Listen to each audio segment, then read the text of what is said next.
Hello, I'm Father Emmet Farrell, and I'd like to start today a series of short videos on Pope Francis's encyclical Laudato Si, the care of our common home. And I'm going to this morning just introduce you to Pope Francis and who is he, and then there will be a little short segment on each one of the 6 chapters of his book. Francis, as many of you have heard, is our first third world pope. He's also the first Jesuit and the first pope to have the name Francis, so we could call him Francis the First. As a third world pope, he looks at the world a little bit differently. First of all, he looks at it globally, and sometimes that's hard for us to comprehend what he's talking about, or why does he talk in those terms. He looks at the world from the bottom up, whereas most of the popes we've had, and most of us, would probably be looking at the world from the top down. For instance, he has a great love for and interest in concern for the poor. They are close to his heart as they were the heart of Jesus. He has a preferential option. And I even myself, reading his encyclical, thought, who's he talking about? And finally he said the majority of the planet. There's another thing that marks the thinking, especially the methodology, as it were, of Pope Francis, as I call a 3-step dance, or a 3-step process. And some of you have probably heard this. It's see, judge, act. It's a little bit like a doctor who has a patient come before him and he says, okay, what's the problem? Where does it hurt? How long have you had that? Okay, and what are some of the symptoms? Okay, well, we have to get to the cause of this. So let's do some blood work, let's do some x-rays or whatever to pinpoint the cause of the real problem. It's kind of like social analysis. Once that is determined, the second step is a judgment step. And the doctor would go to the book of medicine to see what's the best medicine for this malady, and apply that. And the third step is applying the medicine. It's taking the medicine, doing the exercises, changing the diet, or whatever it is. If that doesn't work, we'll try something else, so to speak. Well, Francis did that before he wrote the encyclical. He called in the scientists. And the scientists I'm speaking about are from the Pontifical Institute of Science. It started after Galileo, so it's been around since, I think it's the 16th, 17th century. One of them is from San Diego. His name is Ramanathan, Dr. Ramanathan from UCSD. He's a Hindu from India, but he's very laudatory to the Vatican and to the popes. He was called by Pope John Paul II to serve on the Pontifical Institute of Science. He thought it was a gag, and the voice said, no, this is John Paul II. Anyway, he consulted the scientists, and they said climate change or global warming is real. And the principal cause, the reason for it, is human activity. And then Pope Francis went to the scriptures. This is the judgment step, or it's kind of like an illumination. It's turning on the light. We see the problem from the perspective of God, from the perspective of Jesus, of the scriptures, and church tradition. And also some of the encyclicals of the church, the teachings of the church over the years. And then there's the third step, doing something about it. Pope Francis is going to suggest highly that we need a dialogue, a new dialogue. We need a conversion of our habits, a new way of doing things. Going back to Francis, the name Francis. Why the name Francis? They asked him when he became Pope, what name are you taking as a Pope? He said, Francis, because he admires St. Francis. St. Francis was, as you know, a great lover of nature.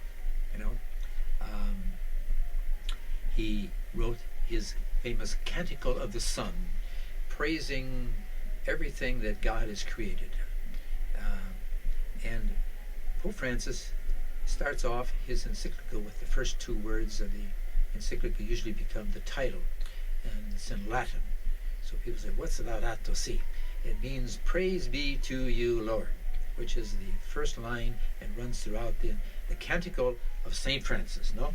So praise be to you, Lord, for all of creation, no? You can find that, by the way, a larger version of it in the scriptures, in the 3rd chapter of the book of Daniel, or if you like, in Psalm 148, no?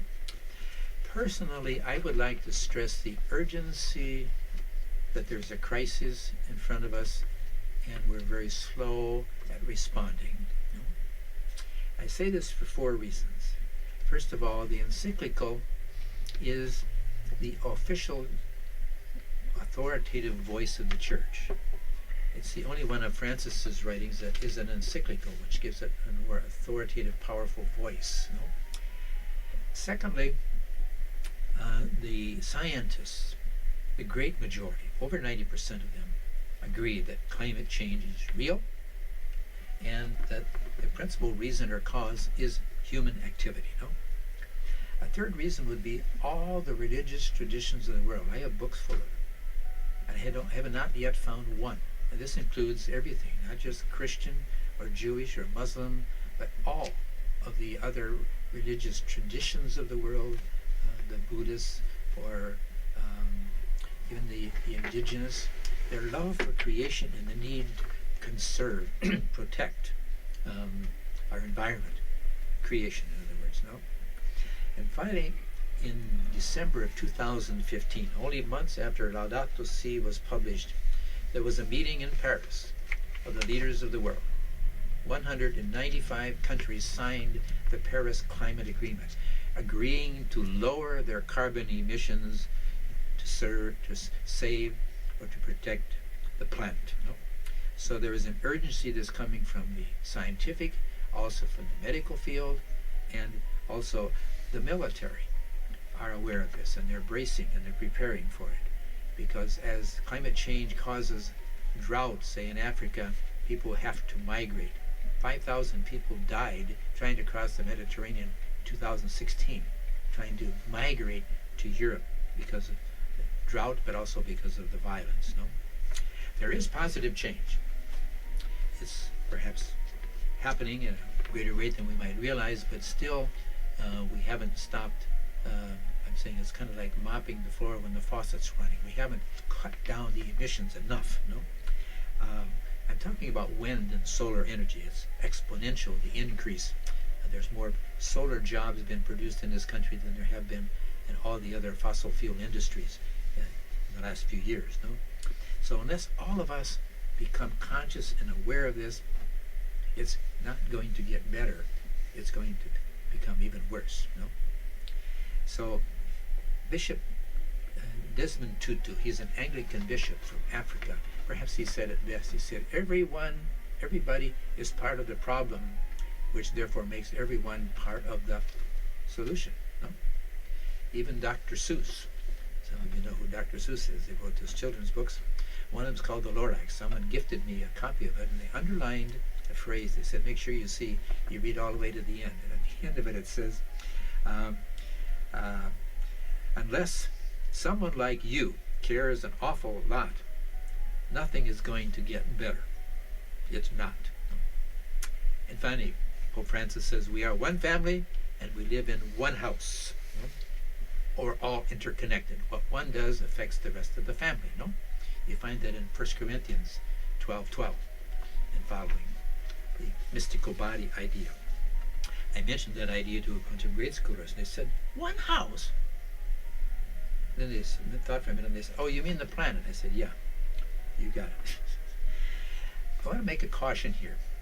Climate change, global warming, is not a partisan issue. It's not a Democrat issue, a Republican issue, a Catholic issue, a Jewish, Muslim issue. It is a human issue. Therefore, it's a global issue. It concerns and involves every one of us. No? So, we need a new lifestyle. It's not hard to tell by somebody to change their lifestyle. No, change your habits. It's like turning an ocean liner around. Doesn't happen easily. No. What does that include? The principle of justice, the common good. Everybody's boat is rising. Equality, solidarity, moderation, something that hasn't been thought of or treated very well. No, something like saying Small is beautiful, less is more. Live simply that others may simply live. That's a good phrase. I saw it on a bumper sticker, and I think it summarizes this new lifestyle, no? So Pope Francis is addressing at the beginning of his encyclical, he says, I'm addressing this to every living person on the planet. In other words, this is a human global issue. It's not a Catholic issue or a partisan issue in any sense of the word, no? He cites Pope Paul VI. Paul VI mentioned an ecological concern for the consequences of unchecked human activity. In other words, the exploitation and the pollution of nature, no?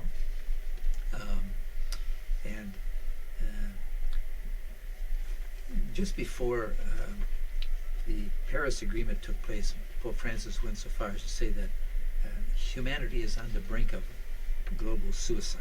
No? In other words, we have an urgency here. No? St. John Paul II also addressed this, and he called for a global ecological conversion. No?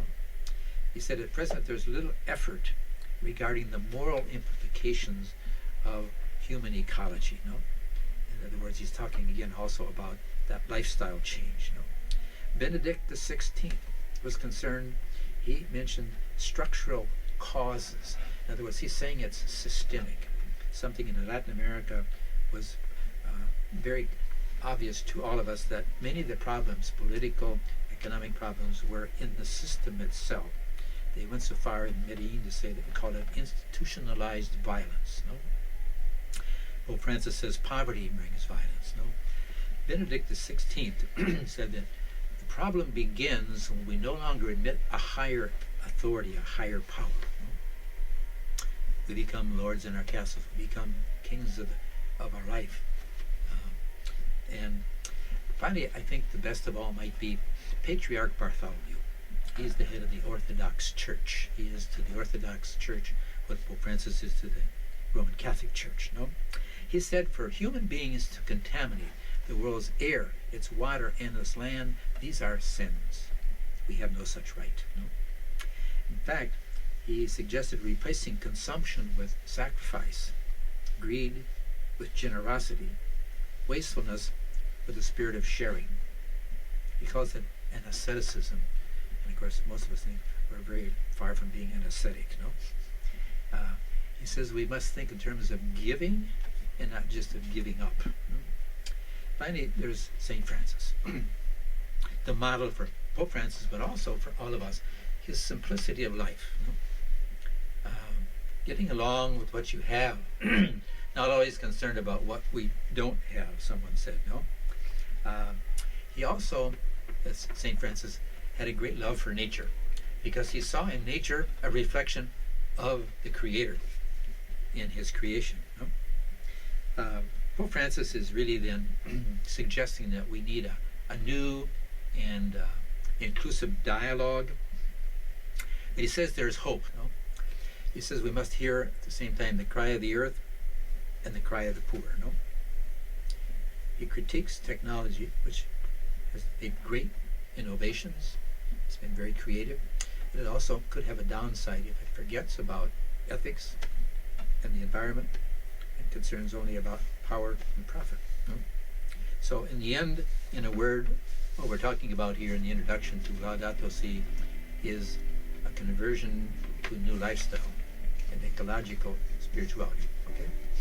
Thank you.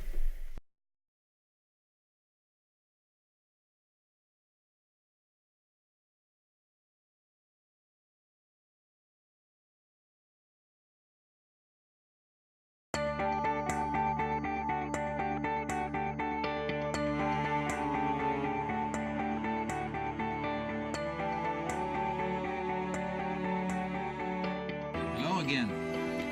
Today we're going to talk about Chapter 1 of Pope Francis's encyclical Laudato Si, the care of our common home. The title of it is, What is Happening with Our Common Home? In one word, pollution or contamination. Patriarch Bartholomew once said that for us to contaminate the air, the water, and the land, these are sins. Because any offense against a fellow human or against nature is a sin against the Creator. We have no such right. No, that's about as clear of an explanation as I can give you. Before I get into this chapter, to explain that more, there's a couple of things I want to put up front. Laudato Si and climate change is really serious matter. It's very urgent because that's that crisis. We've gone beyond the turning point because we've gone beyond what's a safe amount of carbon dioxide in the air, in the atmosphere.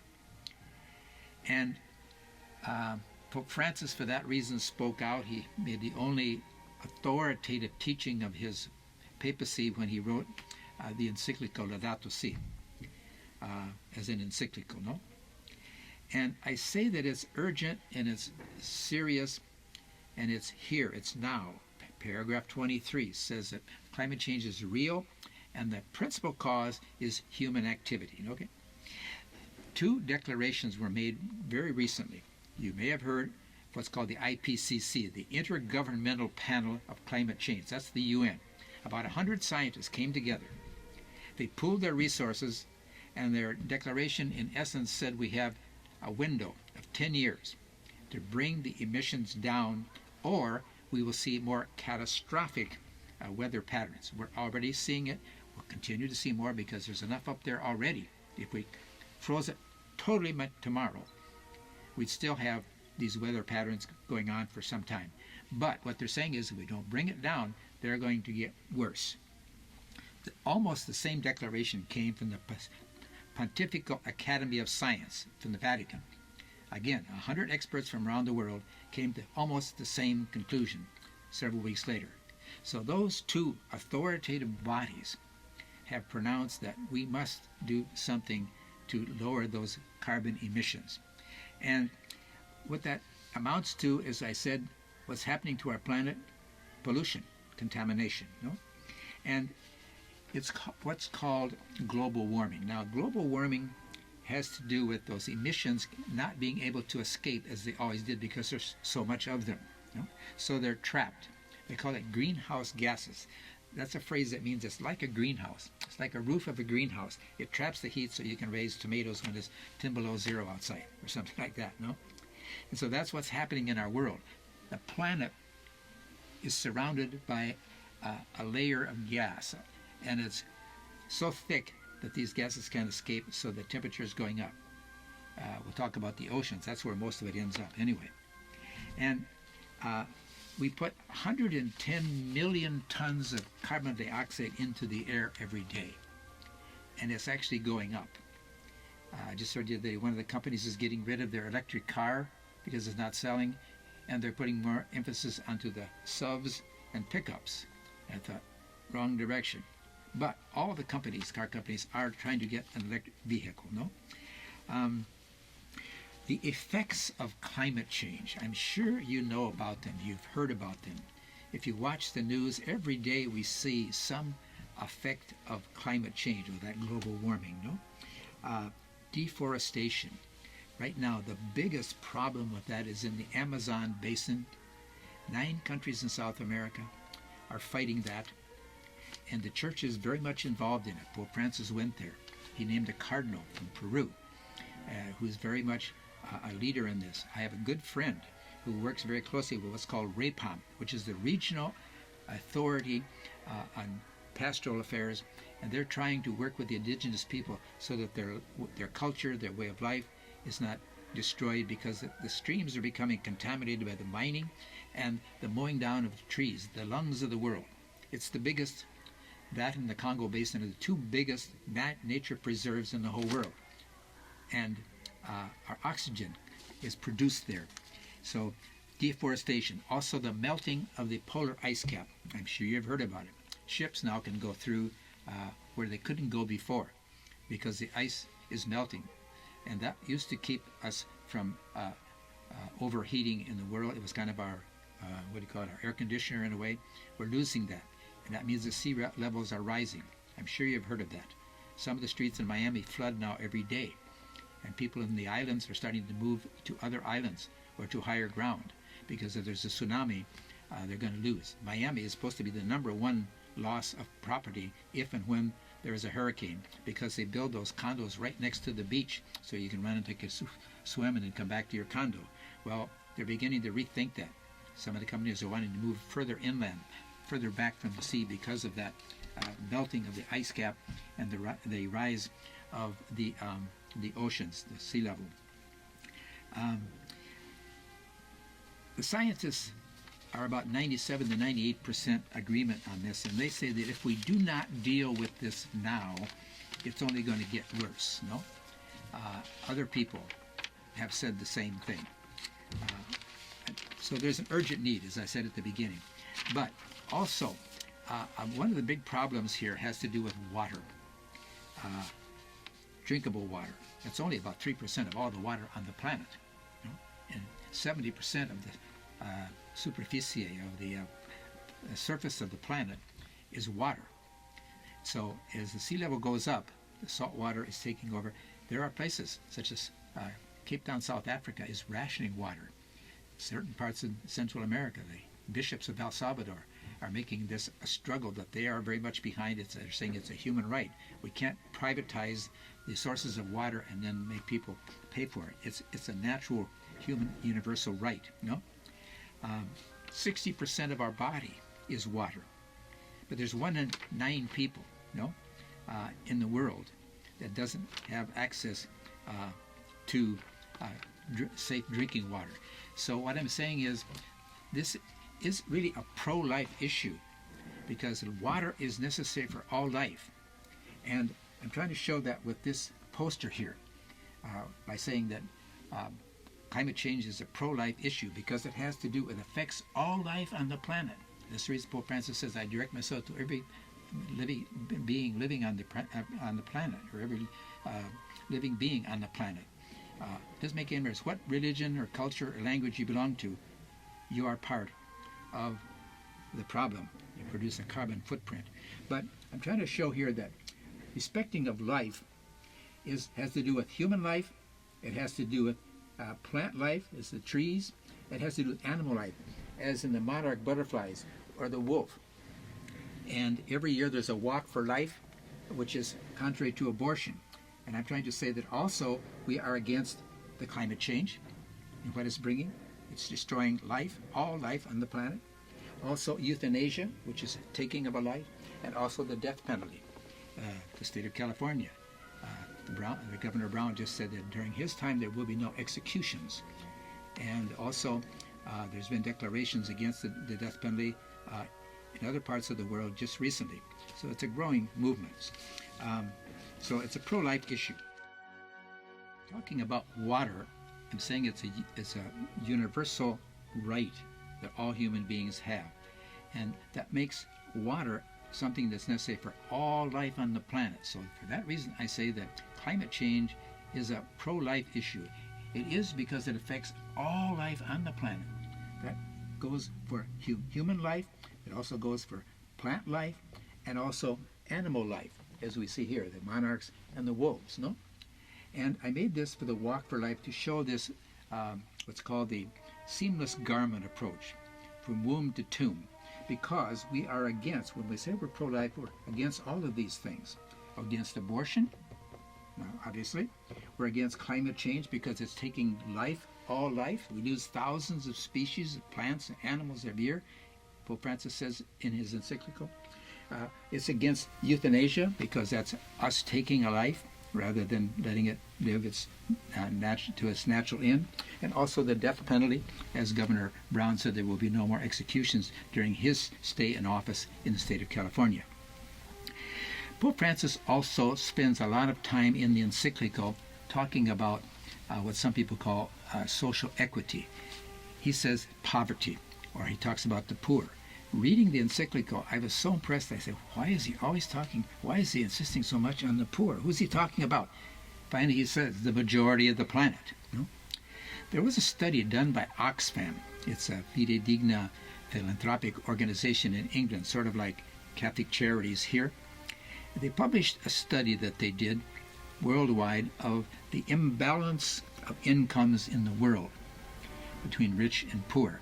They came up with an astounding figure. They said there are 8 individuals in the world who own more wealth than the poorest 1/2 of all the people on the planet.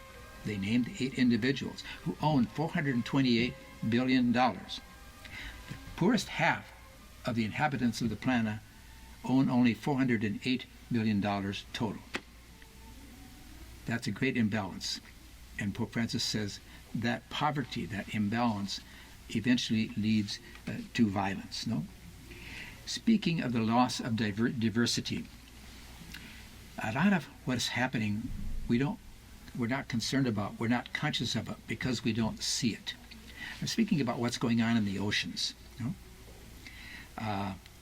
80 to 90% of all the heat that's trapped ends up in the ocean because the water absorbs heat much faster than the ground or the land, okay? But what's happening there is, as the waters heat up, things begin to die, especially like the coral reefs. 30% of the coral reefs of the world are dead already, or it's like pouring bleach into the water. They're beginning to become white. Fish find it hard because they used to breed there, they used to feed there. Now they can't, so they have to migrate. No? And Pope Francis says we lose thousands of species of plants and animals every year. No? And some people say that we must continue as we are. We must continue to produce more, have more jobs and produce more profit, and they forget about taking care of the environment. No?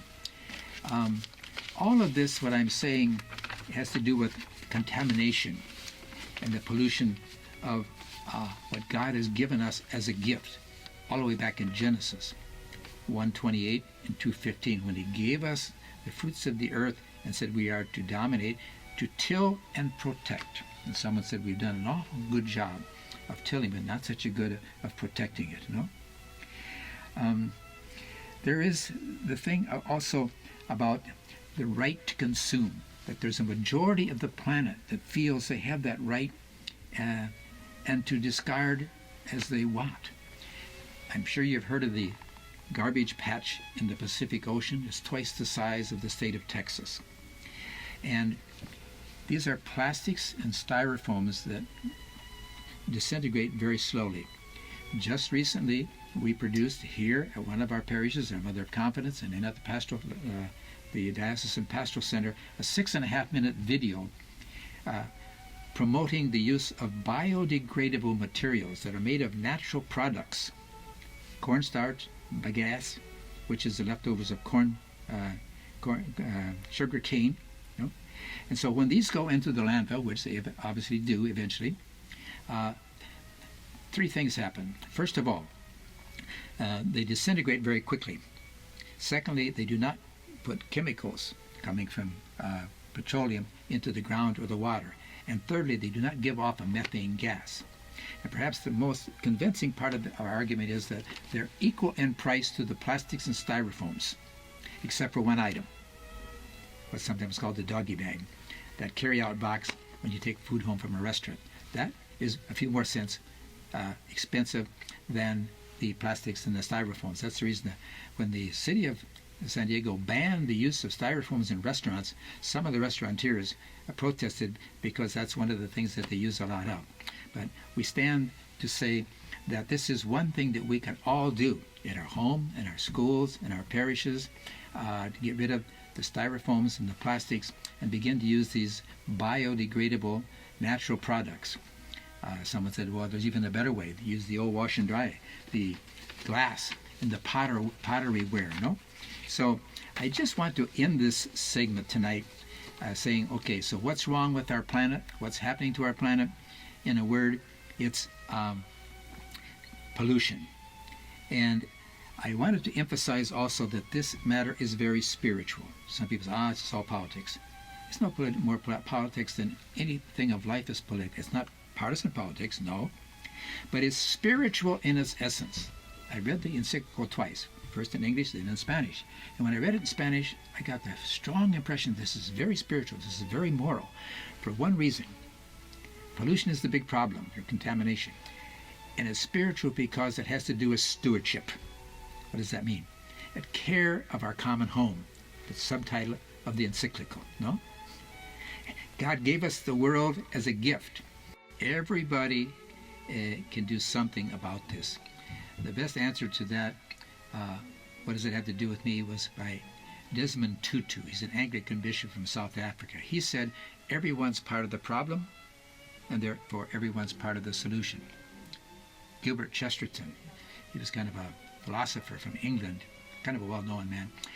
They once asked him, they said, Mr. Chesterton, what's wrong with our world? He thought for a minute. He said, I am. And that, I think, says what I want to say. Every one of us can do something. Now, the Catholic Church, with Pope Francis starting it off, when he published the encyclical, put the Catholic Church and all churches in the center of the world stage, saying this is spiritual, this is moral, and we need to do something about it. All the religions of the world have done the same. So, what did the USCCB, the United States Conference of Catholic Bishops, do? They read the encyclical, they studied, and said, we must respond, we must do something. So they formed what they always did. They formed a commission called the Catholic Climate Covenant, the CCC. They're my bosses in Washington. So what did they do? They came out to give training workshops. They gave one here in San Diego. And they asked us to go out to the parishes and form creation care teams. After a couple of months and nothing was happening, I went in and said, I'm retired, I volunteer to do that. I'll go and give those workshops and set up those creation care teams in any parish that wants, free, or I'll go and preach homilies, Spanish and English, also for free. And we also found that people need some help to get through that long document. We have devised these study guides, one in Spanish and one in English, to help people to walk through and study the encyclical. And in a very easy way. It can be done at home. Maybe you don't like to read, maybe you don't have a lot of time. There are 6 questions for each of the 6 chapters. You read a question and it says go to the paragraph in the document and you'll find the answer. If you do that and you find what you think is the answer, highlight it, underline it, and go on to the next question in the next paragraph and find the next answer. Once you've done a chapter or 2, whatever your group wants to do, or your creation care team, you come together to discuss what the chapter says. What did you get? But then don't stop there. That's the theory. What does your gut tell you should do? What can I do? What will I do? Then what will we do? What can we do here in our parish, here in our school, at my business, and especially in my home? No? We also, together with these 2 study guides, we produced some buttons, one in Spanish, one in English, and one in Spanish. And it just says, I am a creation care leader. In other words, I'm trying to study, I'm trying to reach out, I'm trying to do something to raise the consciousness level and then to respond with some meaningful action. And all of that puts us in responding to what is really a moral problem. And so I'm inviting you to get a hold of the video, the 6.5-minute video on biodegradables I mentioned, and show it, or get a hold of this study guide. I can provide them for you. You can go to our diocesan website, and they're on the website under the link of Creation Care Teams, and you can download it. And by doing that, I think you're helping to live not just theory, but also the practice of Laudato Si. So thank you very much, and listening to what is happening to our common home, and that we can all do something about it. Okay? Thank you.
Hello again.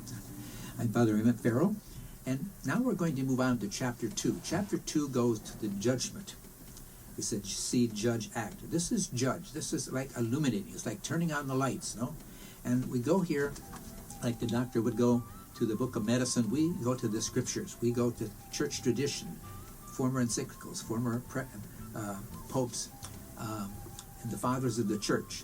What have they said? What is our doctrine? What is our tradition? No? And Pope Francis says at the beginning of chapter 2, he said, I address myself to every living person on the planet. What he means by that is this is not a Catholic problem. It's not a Democrat or Republican problem. It is a global problem. It is a human problem. So therefore, all humans have something to do with the problem, and all of us have something to do with the solution to these problems. No? Now, biblical wisdom starts with the book of creation, the book of Genesis. In chapter 1, 28, it gives to the image and likeness of God, humanity, the domination of the creation of the world. And the second, that's modified by chapter 2, verse 15, where the Creator says that we are to till the earth and protect it, no? And that modifies that dominion, no? And someone said, we have done a great job of tilling, but not so good a job of protecting, no? There are three fundamental relationships stressed in the Bible, especially in the Old Testament.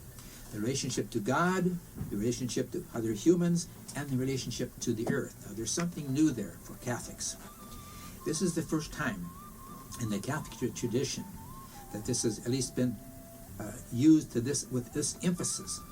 It's never really been refused or rejected, but it was never raised up like Pope Francis has done, putting the salvation of the creation, including all creation, not just humanity. It isn't just our personal salvation of our souls. It is the whole of the creation that God has given to us as a gift for us to take care of, no? Pope Bartholomew was the one in the Eastern Rite Church, the Orthodox Church, were mostly the ones who are responsible for that new emphasis that Pope Francis is giving to the environment along with humanity, and especially the poor. And Patriarch Bartholomew said, an offense against another human being or against other creators or creation is an offense against the Creator God, no? This is a sin. We have no such right, he says, no? Now, I said that in Genesis 1:28, it gives dominion to humanity, no? And that is also qualified by the till and protect. What that means is that this dominion is not an absolute. It's not something that's an unbridled exploitation of creation, of nature.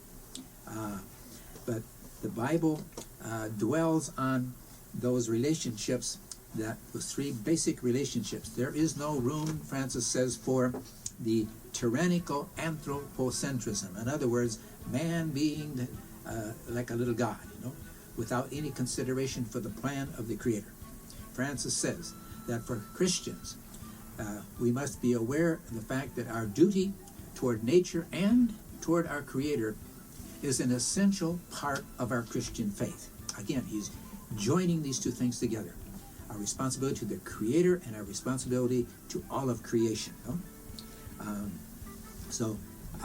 He goes on to say that through the centuries, I guess you would say, that this idea of dominion has evolved. Perhaps unconsciously, man has become all-powerful, and there is no limit to that domination. No? In the Old Testament, they were aware of how things got out of balance, you might say, no? Because the Creator intended for there to be a balance between all of the creatures, no? But it was getting out of balance. So in the Old Testament, the people were considered to be evil. They had turned away from Yahweh, from God.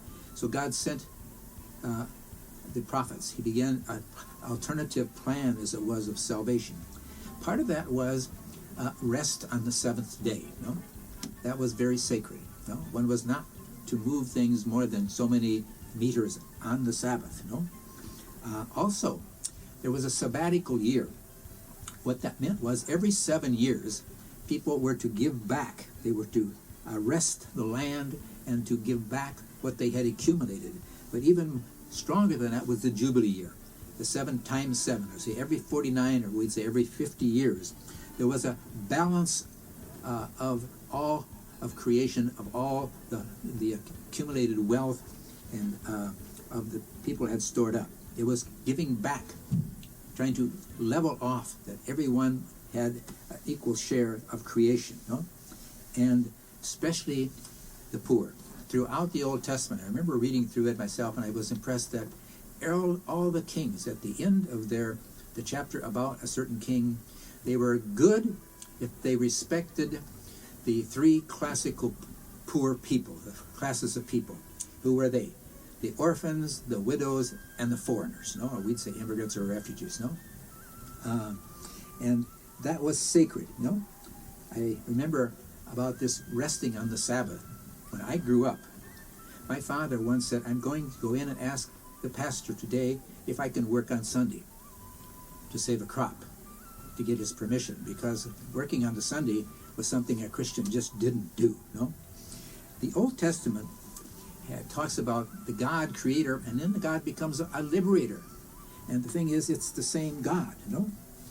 The God of creation had a plan. The plan got out of balance. And so he began to develop a new plan for the salvation of his people through the prophets. And nature was a system that God had developed, and we were to follow that.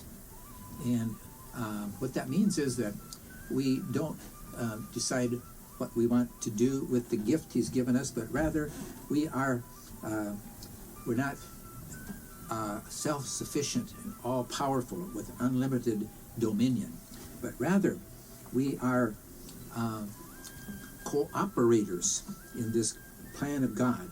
We are to cultivate the uncultivated, as it were, no? And we are to protect the gift that God has given us, not pollute it, not waste it, not throw it away. And what that means, we would put it in our terms, we'd call that good stewardship, no? This balance of nature is important. I remember watching TV one night. It was Yellowstone Park, and they decided that things were out of balance, that there were too many wolves, and they were killing too many of the antelope. So they trapped and they shot and they got rid of most of the wolves. What happened? And 5 years later, they said, we have to bring the wolves back because the antelope have increased so much they're eating up all the greenery. And so that balance had to be restored, no?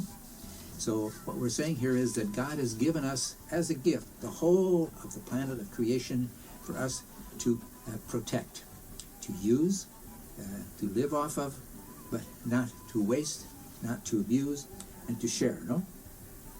But Judeo-Christian thinking began to evolve, and we no longer considered that the nature was a gift from God. And the church keeps reminding us that of the duty that we have to care for nature and protect humanity from its self-destruction.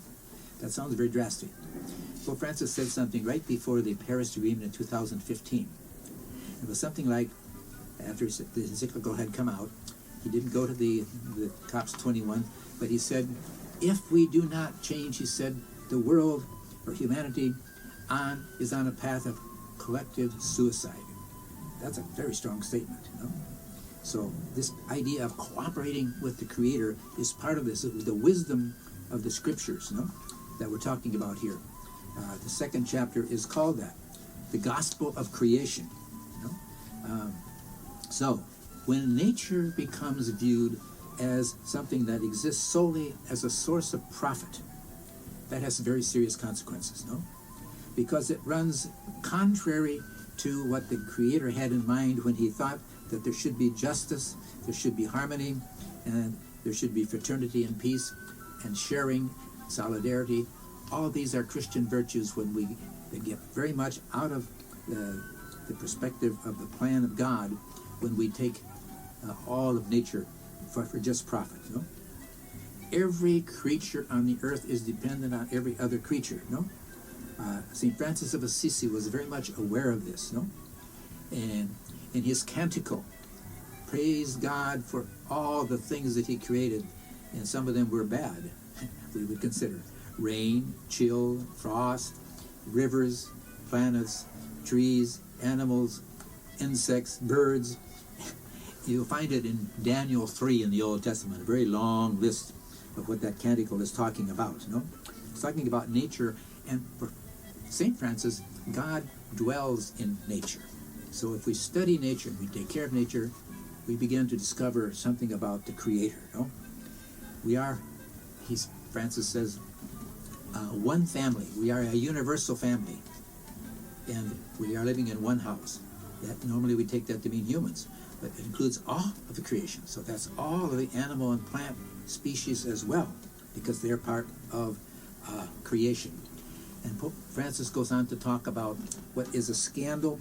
We should be indignant about the inequalities that exist in our system today.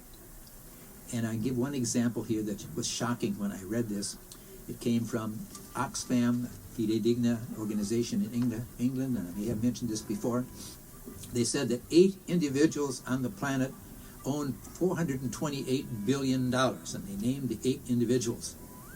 And then they said they own more wealth than the 1/2 of the poorest people on the planet, who own only $408 billion. And so the question hangs in the air, what's wrong with that picture, as we say? It's out of balance. It's inequality. And Francis keeps pushing the poor to the center of the whole of this problem about the universe. He says that all humans are equal. But it's almost as if we'd say, well, yes, but some are a little more equal than others. I don't know whether any of you have read Animal Farm. It's an old book. George Orwell, I think, was the author. I remember reading it, and there was one phrase there that was comical. The animals were running the planet, and they said, we are all equal, but some are more equal than others. And sometimes we think, well, we have a right to that. The United States, 80% of the wealth is in the hands of 20% of the people. We're 5% of the population and consume 20% of the world's resources.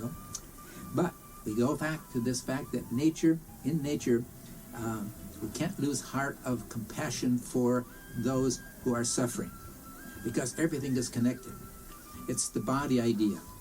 St. Paul talks about it in 1 Corinthians 12. He says that all the parts of the body, as we know, are connected. And if one part is suffering, the whole body suffers. But if all the parts are healthy, the body is healthy. And that's so also the case with nature and creation. Every time there's an act of cruelty against another human being or against an animal or against creation, that goes against the plan of God. Again, Patriarch Bartholomew said that's a sin. And it's an offense against the Creator when we offend one of His creatures, be it human or non-human, Which that means that experimentation on animals is limited, It can bring a lot of good, but there's a limit to what we can do with it. For that reason, we have what's called the Humane Society, So the earth is a shared inheritance. It belongs to all of us. It's a gift that God has given us. And there's a new thought here. I mentioned this before, that Francis is equalizing, or he's making ecology and the poor 2 parts of the problem, and they're equally important. What that means is that private property is not absolute. The Church has never stated that private property, or Christian tradition, was an absolute. It has a social purpose. In fact, the fathers of the Church went so far as to say that what I have that I don't actually need doesn't belong to me. It belongs to the poor. And we must share that. Something like that the first Christian communities in Acts of the Apostles had in mind, when they brought everything and they shared everything and no one lacked anything and nobody had everything left over. That's a great ideal, and we're a long ways from that. So God's plan is that rich and poor, no matter who they are equal in dignity. The bishops of New Zealand brought up a question. They said, what does it mean, thou shalt not kill? When 20% of the world's population consumes at a rate that robs the poor nations and future generations of what they need to survive. Again, That's a strong interrogation, no? So, God is a paternal God. He looks after creation, and he hopes that we will cooperate with him and with his plan and the balance that should be there. And the scripture says that he takes care of, and he knows the birds of the air. When one falls, he knows it, no? So he's the father of all of us, okay? And he's provident. And so he looks for that balance of nature. So in this second chapter, we were talking about the gospel of creation. It's the plan of the Creator. We are the cooperators, we are the protectors, we are the stewards of God's gifts. All of that versus maybe the reality that we saw in chapter 1, where there is global warming because of excess warming because of human activity. So the gospel of creation says that we have to go back to Genesis, we have to go back to God's plan and become cooperators and good stewards of the earth, okay? Thank you.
Hello.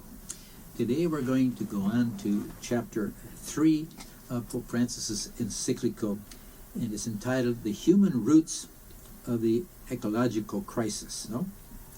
And in this he's saying, again, this is part of the judgment still. No? The last chapter was the gospel of creation. This one is the human roots of the ecological crisis. No? And he starts off saying that it would not be helpful to just look at the symptoms. We must get to the underlying cause or the origin of this crisis, ecological crisis. He says, I propose that we focus on the dominant technological paradigm. What does he mean by that? Well, paradigm is a way of thinking. And the dominant one in our current world is the technological way of thinking. And technology is really overpowering or governing economy and politics, no? And that goes back to what we said in chapter 2 about the power, the dominance.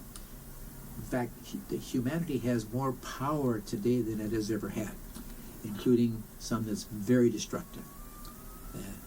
I'm talking here about nuclear power, no? That's total domination, no? And it isn't true that every increase in power is an increase in progress.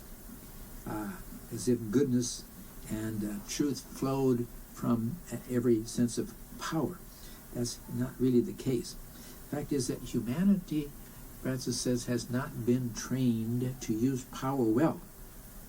And there has not been a development in the human responsibility, values, and in our consciousness. Now, this is partly the responsibility and the failure, maybe, of the Judeo-Christian tradition, or if you want, of religions.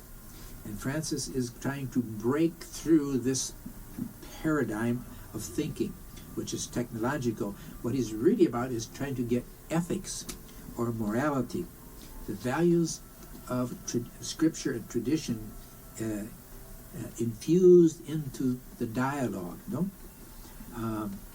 And it goes beyond what I said before. There's something new here. Francis is the first one who is emphasizing that when you talk about salvation, you talk about God's plan, it includes all of creation, not just humanity. It isn't just my soul. It isn't just my salvation. It is all of creation. And that's a big step. And he's insisting on that, something he actually picked up and insists on the emphasis of it from the Eastern Orthodox Church.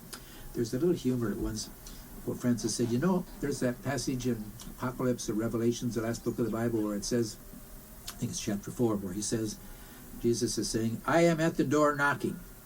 Whoever opens the door, I will come in. I will enter and I will dine with him and he with me. No? And Francis says, we got that turned backwards today. We got Jesus locked up in the sacrament and he's banging on the door saying, hey, let me out. I want to get out into the streets. I want to get out where the poor are, where the people are. Bring the gospel into the streets and bring ethics and morality into this paradigm, no? You know, there's so much talk today by so many leaders in our society about growth, no? And when we talk about that, it goes back to that dominance, that unlimited power, and it becomes an unlimited growth. We always have to be growing. It's called the gross national product. We have to always be increasing. He says that's based on the lie that there is an infinite amount of resources. The planet is being stretched beyond its limits, he said, so far as the goods of the earth, the resources, no? And so what he's talking about here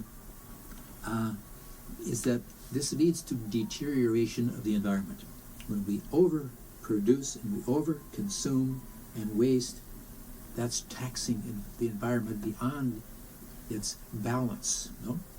And even some of the good products now, technology has given us a lot of good, but along with that, there's always the downside. And technological products, and we're all running to keep up. Some of us who are my age have a hard time doing just that, no? And he says that these technological products condition our lifestyles, no? We can't catch up. And what it also means is that technology has kind of conceived of us as mere instruments and is dominant. And anyone who doesn't go with the flow is really countercultural. So a lot of what Christianity might say to this dominant paradigm sounds like that. It's going against, progress. But there is a loss of the human relationships in all of this.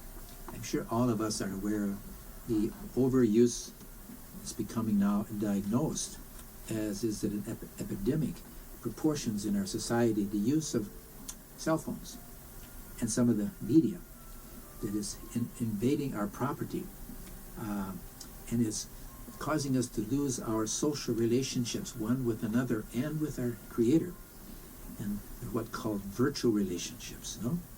And if we oppose some of that, it puts us contrary to the dominant paradigm that's among us, no? And it's the technology has the power to globalize. We've heard that word a lot, no? It makes us all the same. I always think of it as kind of a train. You get on or you're left behind. And we've had that old phrase, keeping up with the Joneses. In other words, it's a globally, Francis says, unsustainable lifestyle. We can't all live at this level. I don't know that I've shared with you what happened to me once. I was in Minnesota for a wedding, and I was staying with my brother's relatives, and we were in his house. His house is 4 houses in one house, because he has 3 children. They come home with their kids, and they all have a house within the house. And it's on a big lake. He has 2 boats on the lake. And out of the blue one day, he said to me, Emmet, I don't understand why I have to give up what I have so that others can have what I have. I was spellbound. I didn't say a word. I really wasn't sure what to say, but also I didn't want to strike up an argument.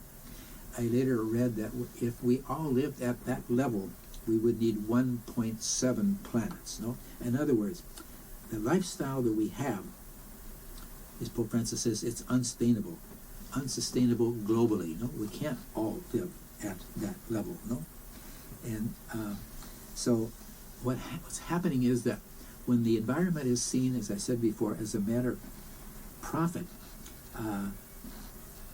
power comes into play. We use it for profit, and the environment and other people, especially the poor, are forgotten. No? Technology, as I said, dominates economics and politics. No, it's all under that term of growth. No, there's a global hunger for growth, and that means consumption. We really overproduce and we overconsume. No, and that helps profits. But where does that profit end up? I mentioned the unbalance, the inequality that causes. No. And so this is obvious that this is happening if you look at the deeds of those who are in power. This market growth idea. What they're saying is they're really not concerned about balanced levels of production or a better distribution of wealth. What they're concerned about, this includes the environment, they're not concerned really about that. They're or even the rights of future generations. The driving motive is profit. And if they're not producing that profit and they're not growing enough, we have to do something to produce more and to consume that so that we can produce those profits. That maximization of profits as the motive is what is putting us out of balance with the plan of the Creator, no? The market of itself, he says, it cannot guarantee integral human development, no? Because it's wasteful and it ends up in a very unequal proportions. No, there's kind of, he says, a super development of a wasteful consumeristic kind. No? And that is not what Christianity and the plan of the Creator had in mind. No? It's kind of a dehumanizing deprivation, because there are so many people who are left out. The majority of the planet he's talking about that are poor. No. So what Francis is really trying to get at here is that he thinks that we have to come up with a new way of thinking. He calls it a new paradigm. There is a dominant one, but it is not producing the common good. No? If it were, then it would be great, and we would not need to change our lifestyles, to change our motivation. So he's speaking about actually what's something that would be countercultural to that. No, technology harnesses its creativity in order to produce what they're looking for, their own interests, no? And many people suffer in their dignity, and this even is reflected in the way we build houses and the way we transport ourselves. Francis says that technology is a runaway train in a way. We need to slow down and recover some of those values, interpersonal relationships, no? And there is the plan of the Creator that we mentioned, and Francis is picking up on that. It's the way of Christ, who was concerned about the poor, and Francis is echoing that, no? And he makes a point of saying that the renewal of humanity, there will be no ecological reform without an anthropological reform. That's a $10 way of saying, unless we change our way of thinking, we will not change our way of acting. That's a very important principle, no? And those values and those principles have to be consistently carried through. He gives an example. He said, you can't be against climate change and accept abortion. Or vice versa. You're against abortion, but you don't care about climate change. That's not consistency. And what we need is to be consistent when we talk about life. It's all of creation, including the unborn. You know? And Francis is trying to point that out, that we need that consistency, no? The technological paradigm that he's saying is kind of has unlimited human power. What it leads to is what he calls a relativism. Now, what is that? How do we get there? He says, well, if you think along with the dominant paradigm, you think, well, only the thing that interests me is what is for my good, my immediate interest, I guess he would say, no? Everything else is irrelevant. So principles, morality, ethics go out the window. The protection of the environment and future generations really doesn't have any traction, any value in this system. No? It's like I decide everything. Even laws are just something to get in the way. No? So he's talking about anthropomorph. I have trouble with that word. Anthropocentrism. There we go. Is treating persons as objects. The worker, he's dispensable, no? Pope Francis talks about throwaway society, no? Even workers are included there. Persons become objects. We see that growing in our culture right here in San Diego. I was not aware of this, and I was shocked when I did hear it. The market for labor and sexual trafficking. It's a multi-billion-dollar industry. Some say it's even more lucrative than drugs because it's safer. There are not enough laws around it to protect people against that. And that's part of the throwaway culture of waste and of treating human beings and animals and the creation as just objects of our self-interest. You know? He spent some time talking about the value of labor. You know? It is a spiritual value. It gives dignity to the human person. You know? It's the source. It's the aim of all economic and social life. You know? He's convinced that humanity is the center of all of the economics and the social and political life. And when mankind is suffering, and so much of mankind is suffering that poverty, things are out of balance. You know? One example would be the food industry. He states that up to 1/3 of all the food on the planet is wasted. Some say in the United States that could be up to 40%. You know? He points out something that sounds very simplistic, the value of cooperatives. And he said, well, that system I thought was over and done and died out. But what happens in a cooperative is that everybody plans, everybody shares in the effort, everybody shares equally, to a certain extent, in the profits. So they're working for each other in an equal way. And somebody coined the phrase, the small is beautiful, or less is more, no? And so he points that out as it kind of picks up on that phrase that we are cooperators with God and his plan of creation, no? Experimentation. We mentioned about using humans as objects. Animals sometimes also are treated as objects of experimentation, and Francis is saying there are limits to that. It can be done, yes, but it comes to the point where it's cruelty. And I think there are people who are saying that the way chickens are produced, or chicken meat is produced, it's a factory style, and there's no respect for the animal. There's cruelty of animals. The same thing with cattle, the way they're fed and crowded and slaughtered. What we have done here, he said, is we've tinkered with nature, and this is going on all the time. In our foods, we have what was called the GMOs, the genetically modified orientated food products, and nature always evolved.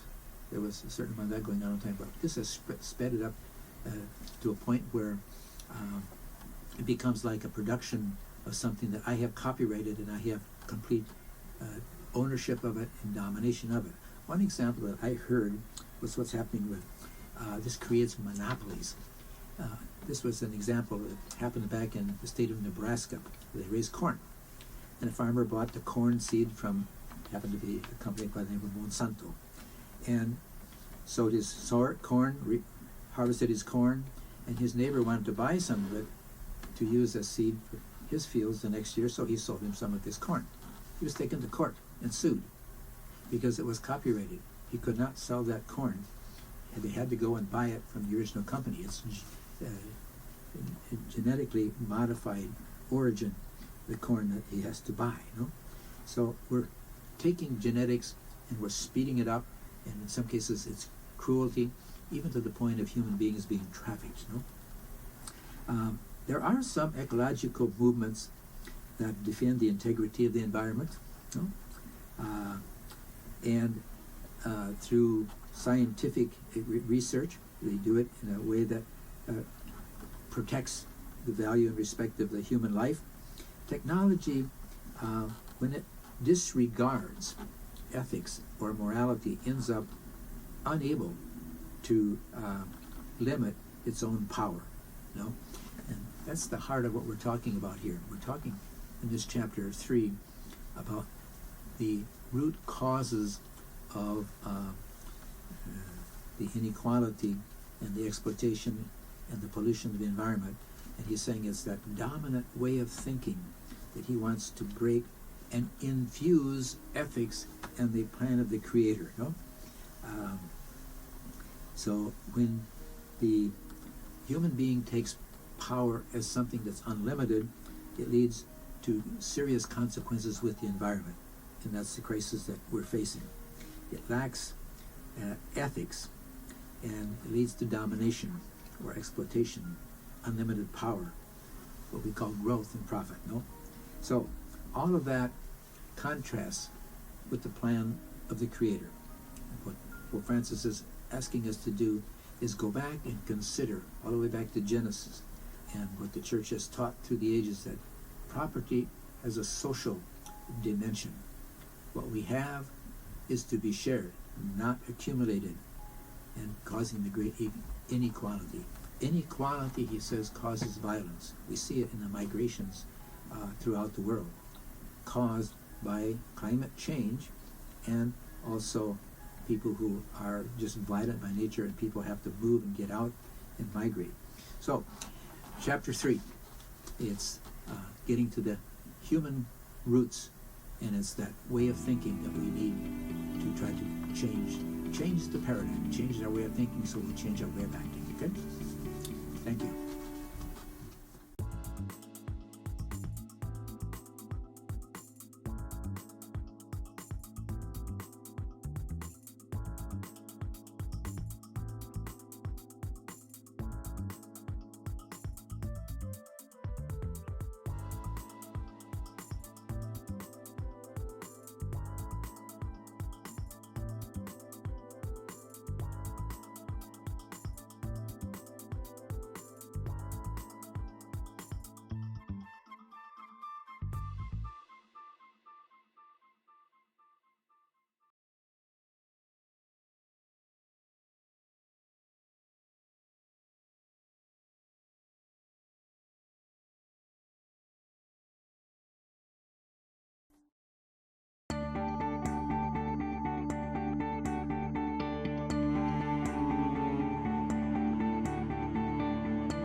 Hello again.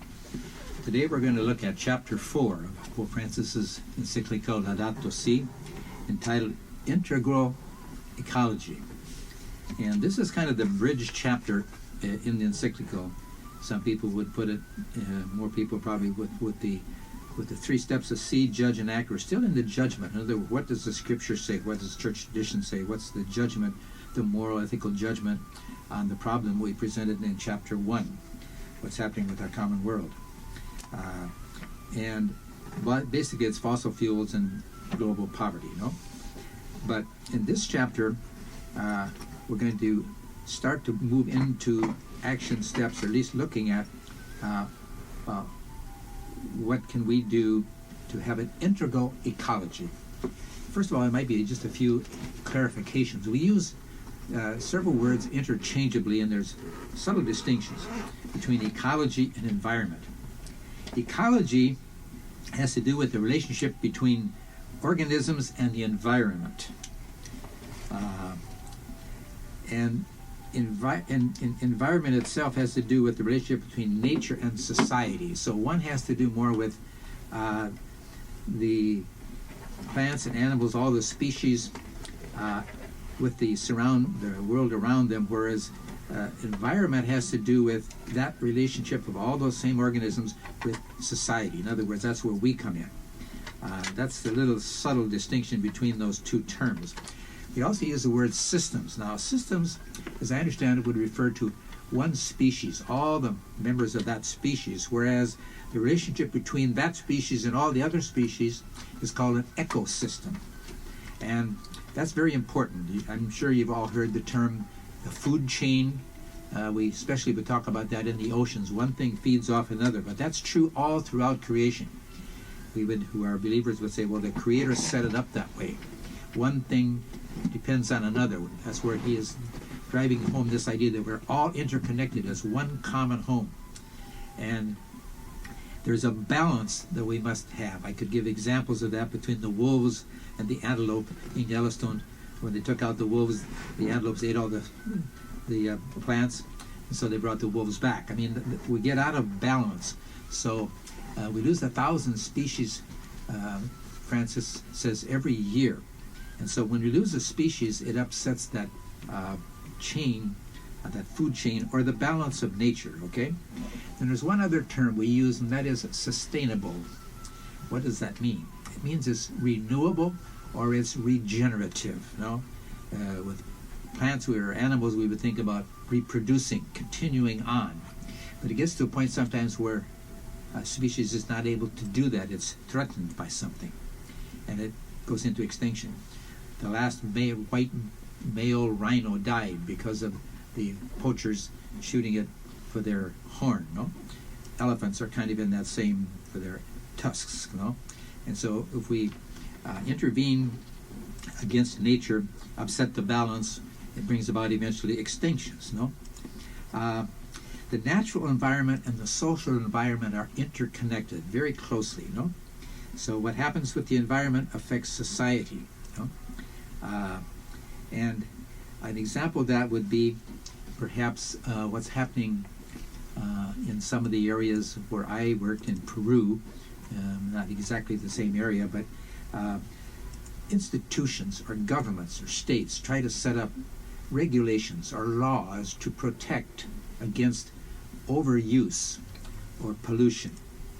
And there are some areas of the world, some countries, where there are very sparse regulations, and those then are open to exploitation, and that's what's happening in parts of the jungle of Peru. It's known as the Amazon. They're mining, gold mining, silver mining, copper mining, all of these move in, and they haven't much regulations, and so they exploit, they take out big resources, and they're polluting with the chemicals they use to do that, the water, and therefore the land, and that destroys something else that's even more precious, and that is the indigenous culture. And this is done for the same motive that drives all development, and that is profit. And when profit is the only motive, we've said this before, the environment really suffers. And there becomes kind of a disdain for laws and regulations. We hear this every day in the news, and it can become, I suppose, too much. But when those laws don't exist, people fill the vacuum. They begin to exploit, to use it for profit, even to the use of the human person. And we know this happens. We're hearing that the opioid crisis, which is killing more people than traffic accidents now in our country, was due in part because the drug people or the doctors were oversighting and giving out too many drugs. People were addicted to these things, and so now to heal that abuse is becoming very costly and very difficult. Another aspect of that, which we probably have touched on, is human trafficking. People actually selling other human beings for labor or for sexual favors. That's even more lucrative, we're told, because there are very little regulations, and so it's more lucrative. They can't be caught and prosecuted as easy as they can for drugs, which has filled up our jails, and now that's a problem, no? So all these things about having regulations, there might be a disdain for them, but they're also necessary, of course, again, within a certain balance, no? Now, the deterioration of the environment, I already touched on this, that has to do also with the deterioration of cultures, you know? And this is especially true with some of our indigenous populations, you know? Mining and deforestation for lumber move in, and they're looking for profits, of course, and the world needs these products. But when there are no regulations, the environment really suffers, and so do the cultures, the indigenous cultures especially. Now, Pope Francis was very much aware of this. Very recently, he visited the Amazon area of Brazil and Peru. He met those people. While he was there, he announced a summit of the leaders of the Amazon. I think it's called the Amazon Summit. It's coming up perhaps next year. And they want to deal with these problems that are being forced on them from the outside. They're losing their indigenous culture, their way of life, their environment, their air, water, and their land. And while he was there also, Pope Francis, when he came back, I should say, he named a cardinal from that area, an area that never had a cardinal before, Huancayo, or Arroyo, where there's a mining area, but also there's part of this, what they call the selva, the jungle is included there. So this man will be a spokesman for the indigenous in that area, no? So we're talking here about integral ecology. In other words, the sum of all the ecological concerns. So if we want to talk about authentic development, we have to take into consideration the quality of people's lives.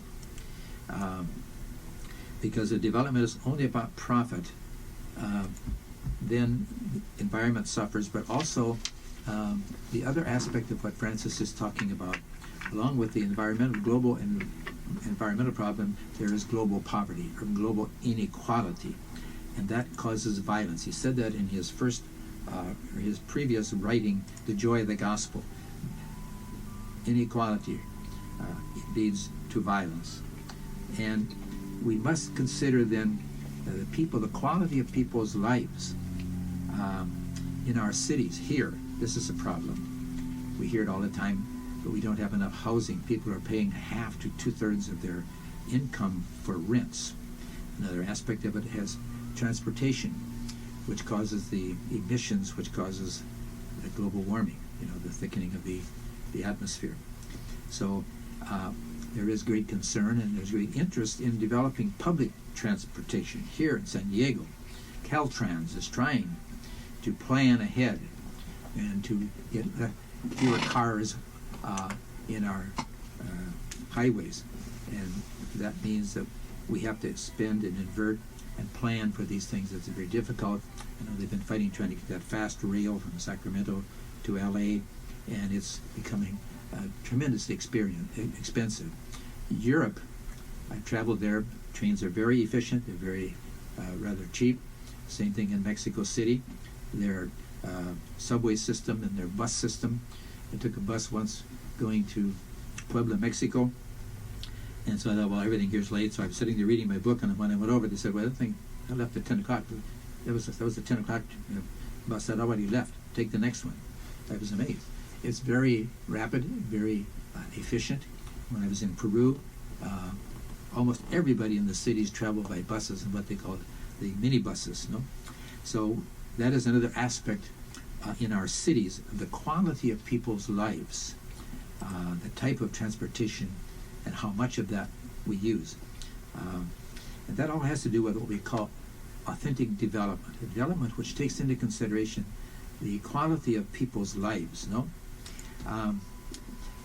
we might look at ecology from the human aspect. What does that mean? Well, that the moral law has to be considered. We consider that the world was given to us as a gift. We have to protect that. If we give ourselves the right of total dominion over our bodies, that the Creator has nothing to do with it, it's our decision only, then we can do the same thing with creation. If we have absolute power over our bodies, we have absolute power over all the rest of creation. And that is a dangerous thought. No? What we're talking about here at the base level is the common good, or social ethics, the good of everyone. That's what common good means. Common good means, someone said, the greatest good for the greatest number of people. No? And that considers all the aspects of human life. No? The right to life, and then the quality of life from womb to tomb, as we say. Education, health care, a job which gives dignity, a dignified salary to get these things, but not in excess. Listening to the radio the other day, I heard that some CEOs in some of our large companies were given bonuses of between $15 and $28 million. That's bonus. That's not a salary. And that plays into that inequality that's developing. It's the unbalance. As we have talked about the unbalance in nature, there is another unbalance in our economic system. And also another aspect of this human development would be the future generations, what we call intergenerational solidarity. In other words, we are in solidarity with those who will follow us, our children and the next generation. What kind of a world are we leaving them, for the future? This is a justice issue. And so we can't talk about sustainable development without talking about intergenerational solidarity. In other words, looking to the future and protecting the interests of those who will follow us. In essence, what Pope Francis is saying is that our actual lifestyle is unsustainable. In other words, we cannot all live at the lifestyle that perhaps we in this country enjoy globally. So in the end, we're talking about Chapter 4, Integral Ecology. What is it? In essence, it's one that protects the environment, And the environment we defined is that all creation and its relationship to us, to society. It's a better quality of life for all of creation. We must be concerned in working toward that.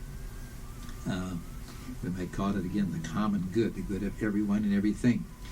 It's sustainable, meaning it can reproduce itself, it can go on, And it's something that's not, if it's sustainable, it's not polluted, it's not wasted, it's not overstretched.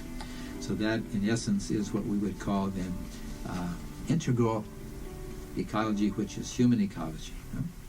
Thank you.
Today we're going to talk about chapter 5 of Laudato Si, the encyclical of Pope Francis, and its title is The Lines of Approach and Action. Now, definitely here in chapter 5, we're moving into what we call the action step.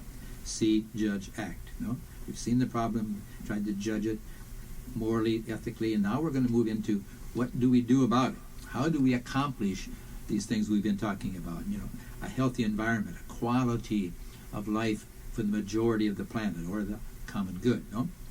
And in one word, the essence to it all, in Francis's mind, I think, would be an open dialogue, where the church is one of the voices, and all the peoples, no one's excluded, including the majority of the planet who are the poor, no? This has been going on since 1950. He says there is a growing conviction that the planet is our homeland. For that reason, the subtitle of the encyclical is The Care of Our Common Home, no? One home in one family in one home, no? There are, as we have pointed out, negative effects of the models that we have presently of production, consumption, but there also is a whole movement, what we might call a global movement, or a global perspective to this problem. Certainly Pope Francis is looking at this, I said at the beginning, from the bottom up, from the third world, which is different than what most of us perhaps perceive or maybe have a hard time understanding. But he's looking at one world and everyone and everybody in it. He says that. I direct this encyclical to every living person on the planet, no? And so we need a common plan. We need to come together. It is happening. It is slow, but there's a growing consensus, he says, a global consensus. All over the world, people are starting to talk about this problem and how we go about working together to solve it. No? There are world summits going on. No? The last one that we're most familiar with is Paris, 2015, where 195 countries, almost every country on the planet, signed on to lower their carbon emissions. No? And the Catholic Climate Covenant that I work with recently put out a declaration, because our country pulled out of that, saying that Catholics are still in. They're joining a whole host of cities and mayors and governors, university presidents, bishops. Our diocese just recently signed on to that declaration that Catholics are still in the Paris Agreement. In other words, we're still trying to lower these carbon emissions. No? And basically, the basic problem has to do with the fossil fuels, no? Gas, petroleum. I just mentioned that the present administration wants to bail out and keep the coal and the nuclear plants going, which is kind of the contrary to what some of us are working on or trying to do. No, and then the flip side of the global environmental problem is the global inequality. He joins those two together. They're inseparable, as it were, no? But a lot is happening. The challenge to us right now with this fossil fuel and sustainable energy is being able to capture and to store energy. Yesterday I was at an event, and I was talking with two different people from two different parishes, one nearby here, St. Pius X. They're at zero cost for their electrical needs. Our Lady of Confidence has got back $108 last month. In other words, they produced more than they used because of their solar energy. So there is a lot going on. At the same time, there's what Pope Francis called the globalization of indifference. In other words, there's a lack of consciousness, a lack of political will, he calls it. You know? But at the same time, and what this chapter is mentioning is the lines of approach to action. There's an ecological movement that's taking over around the world. It started all the way back in 1972 in the Stockholm Declaration that it's 46 years ago. No? And it said that those who cause the problem should also sustain the cost of cleaning it up or solving the problem. And they stated the goal of limiting the greenhouse gas emissions. That was way back in 1972. 20 years later, in Rio de Janeiro, they said the principal cause, as Francis says in the encyclical, is human activity. It's what we're doing that's causing this problem. The bishops of Bolivia spoke out, and they said that the industrialized nations have a greater responsibility for cleaning up this problem. There were other conventions, the Basel Commission. They were onto reporting and controlling these emissions. Vienna Conference talked about the ozone layer. That's the greenhouse gas effect, the trapping of the gases which causes the global warming. The UN, the United Nations, has their letter to the world, the charter, the Earth Charter, and they have 17 principles that they stated. It goes back to the year 2012, no? And sometimes they say that national interests take precedence over the common good, no? Poor countries. This came up big in Paris. The poor countries are concerned about eliminating poverty, of course. And they're trying to reach out and say, you who are industrialized, who are benefiting from this, should help us. Not only with subsidies, that helps, but also sharing technological advances, no? Technological assistance. And Pope Francis says at the base level, these are ethical decisions. They're moral decisions, no? And it has to do with our lifestyles. It has to do with what Patriarch Bartholomew called not just giving up, but learning to give, to share. That has to do with our values, and it has to do with our attitudes, no? So there is the idea of solidarity, and there's the idea of developing these norms, or what we called in the previous chapter regulations, so that the problems don't happen. Moving on just a little bit to the oceans. This is a big part of our planet. 70% of the surface of the planet is water, no? So what happens in there, we don't see it, so we're not necessarily aware of it. But there is a growing concern about marine waste, doing the heating of the water and the acidification of the water, but also the use and the disposal of plastics and styrofoams into the oceans, which pollutes the oceans, but also gets into the food chain of the fish, which is not good for them. And there's a mindset, and we struggle against this. It's the profit motive versus the common good, if you want to say it in a few words. But it opposes the struggle against this global warming, which is driven by profit, and it also struggles against or opposes the elimination of poverty to a certain extent. It might, in essence, say yes to it, but the measures to bring it about, it would not. And as Pope Francis equates these two, the environment and poverty are two sides of the same coin. You can't talk about one without talking about the other. I was struck by that my first time I read through the encyclical. I was saying, why does he always keep bringing up the poor, the poor, the poor? And finally he said it, they're the majority of the planet. They asked him recently, they said, Your Holiness, who is the poorest on the planet? And he said, the poorest is Mother Earth, which was very unexpected by everyone, no? All the way back to the 1960s. Blessed John the 23rd. His concern was for a need for a true world political order. And this throws fear into some people. What he's talking about is an authoritative source that can try to bring controls over human activity.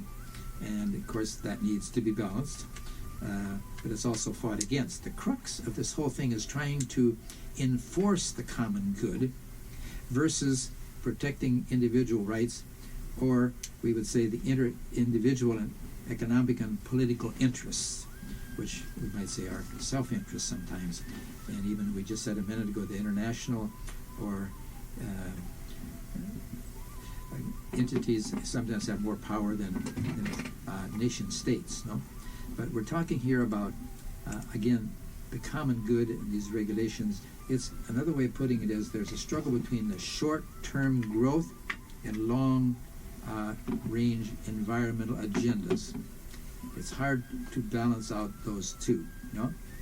And power politics takes over. There's too much money. If you follow the money, you get to the heart of the power, and of course that's looking for jobs, we call it, but it's also looking for profit, and it's all good within balance, but it's like the food chain in the environment, it's perhaps out of balance. When we try to move towards the common good, Pope Francis suggests cooperatives. Why does he suggest them? When I read that, I thought, why? It's almost a dying system. Well, the system itself of cooperatives is that there are local individuals who control their production, and they share equally, almost equally, the results, the product of their work. It's citizens containing, as it were, political power. And he says, unless citizens contain political power, national, regional, and municipal, it will not be possible to contain the damage to the environment. This is moving into another aspect of this whole problem. The people's involvement, the conscious level of people, and there is hope here. Francis went to Bolivia, and he talked to the NGOs, I call them. They're the poor people's organization, or the popular movements. When he got done with his talk, he looked at them and he said, you people have the power. They looked at each other like, we have power? He's meaning you people form conscience of the masses, of the people. Here in San Diego, I went to listen to a scientist, eminent scientist. He's a Hindu from India by the name of Dr. Ramanathan. He talked to an ecumenical group of pastors. And when he got done, he looked at us and he said, you people have the power. Again, we're thinking, we have power? How do we have power? He said, you form the conscience. So I say to you, everybody that's listening to this, you have the power, because you have something to do with forming the conscience level of the people. I'm working with people called creation care teams. They're very small, but don't forget what the anthropologist Margaret Mead said. Don't think your small group can do nothing. It's the only group that ever has. So we're moving into this thing about community organization, development of a common conscience level. And unless there is a certain amount of that pressure from the upwards movement from the people, so to speak, politicians are a little bit reluctant to act. The story, I think I might have mentioned, Teddy Roosevelt. He received a commission one day about a particular problem. They went in, they talked long and strong, and when they got done, he looked at him and he said, all right, you've convinced me. Now go out and bring pressure on me. There's a lot of wisdom in that. And that's what we're talking about, the power of the people. What do we say? The people united have never been defeated. Well, there is some truth in that as well. So a healthy politics, which our Constitution says, is the government of the people, by the people, for the people. In other words, power to the people. And unless that exists, these changes perhaps will not come about. So we're looking at here at an evaluation of the environmental impact, and that should always be done. We know that before a construction site or before a development site is to take place, there is what they call an environmental study to see how this is going to affect the quality of life, and not just the human life, but also all the other parts of the biodiversity that surround that area. It's an ethical principle, and that is in contrast with the values of consumerism, which is looking for profit. We hear that all the time about the new developments, the housing developments here in San Diego. Is it ethical? Is it for the common good? Is it for the quality of life of the people? Or is it more driven by the profit motive? This, in a way, is our mission, to try to bring that to the table, that voice of the people, that voice of the common good, that voice of the quality of human life, or if you want to call it the moral, ethical voice, which many times is left out of the equation. We mentioned the problem of water. Water for many people. Water is necessary for life. Where there's life, there's water. If they find water on Mars, they think life is possible there. Water is life, a sixth grader when she made her poster said. And I said before, 70% of the Earth's surface is water. Of that 70%, only 3% is portable or drinkable. And of that 3% of drinkable or usable water, 70% of it goes to agriculture, 20% of it goes to industry, and only 10% of it goes to human development. So we're talking here about the problem and the importance of water, no? We have said before that if profit is the sole criterion, that the environment doesn't count. It's not taken into consideration. Now, the church's role in all of this is not to decide the political economic decisions, but it's to promote, encourage an honest and an open debate, a dialogue, and to take into consideration, we're aiming for the common good. That's ethics, that's morality, no? Now, right now, technology is the dominant paradigm that is driving pretty much the economy. And the economy drives politics. Who has money gets elected and serves the interests of those who elected him, of course, no? So it's that transition from the technology governing or dominating economy which dominates politics. What's missing from that picture? Again, it's the ethical, moral aspect that Pope Francis is arguing that we need to bring into this discussion, if you want to call it the voice of the people. The environment is one of those things that cannot be protected by the market forces, no? Profit alone, if that's the only motive, environment gets left out, okay? Now, there is what's called a sustainable use of natural resources, and people look at that, what am I talking about, maybe sound very negative. It isn't. It's good business. It's a good investment. Look at where jobs are being produced. Green jobs, the solar panels is perhaps the fastest growing sector in our economy. And as I said before, the scientists are challenged now to be able to capture and store what's been free from day one, wind and solar energy, no? And it's unjust that our behavior consumes and wastes and destroys it as it is. That's what we call the inequality. I gave the example once, I think, of Oxfam, England, where 8 individuals own more wealth than one half of the poorest people on the planet. And Francis says we should be indignant about that. Benedict XVI spoke out and said, the time has come to accept a decreased growth in some parts of the world. You will not hear that from politicians. They will not get elected by saying that. In other words, we should have a more sober lifestyle, he says. Again, that's a prophetic voice by Pope Benedict XVI, and now by Pope Francis, no? Change our habits. That's a hard thing to tell people to do, to live a simpler life that others may simply live, we say, no? So the maximization of profits only is a misunderstanding of what the concept of economy. If economy is to try to lift everyone's quality of life, then profit cannot be the only consideration. Ethics must play a part. It's unethical to say that we look for profits and we do not cover the social costs. In other words, what we're destroying and wasting. You know?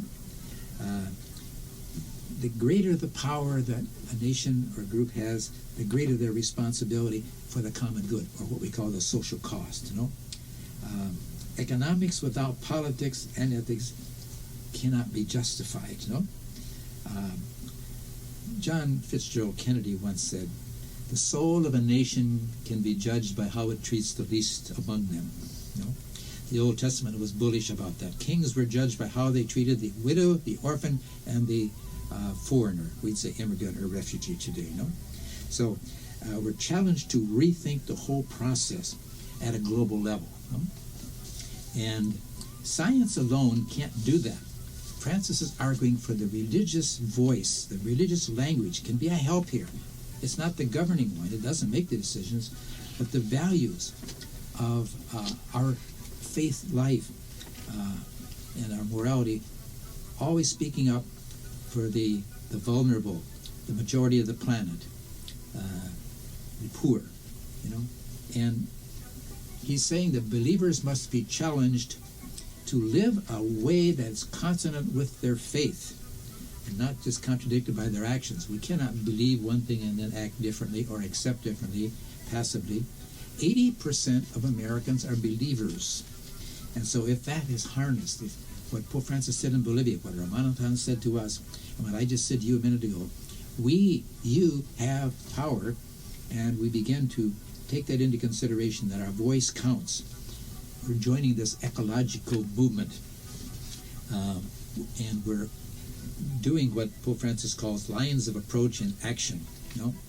What's an example of that? Well, climate change isn't just a Catholic problem. It's a human problem. It's a global problem. But at the local level, someone said, you think globally, you act locally. I'm becoming more and more aware of farmers markets, community gardens, schools. I called him yesterday. He wanted to be at our activity on June 16th, which is a teach-in on all of this. And he wants to set up a table because he goes to schools and he teaches gardening. He's a nonprofit. And he came to our Catholic schools and wanted to go in and teach gardening to the students.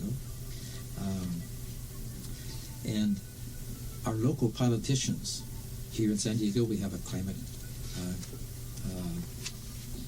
plan for cleaning up the environment, and a climate action plan. EDCO and SDG&E have plans. They can educate and help. There are skeptics, but there also are scientists, the majority of them, who are saying this is true and we must do something about it. So what we're looking at here is joining together in solidarity and giving voice to the people, an ethical voice in favor of the common good, because we are one family living in one house. Okay?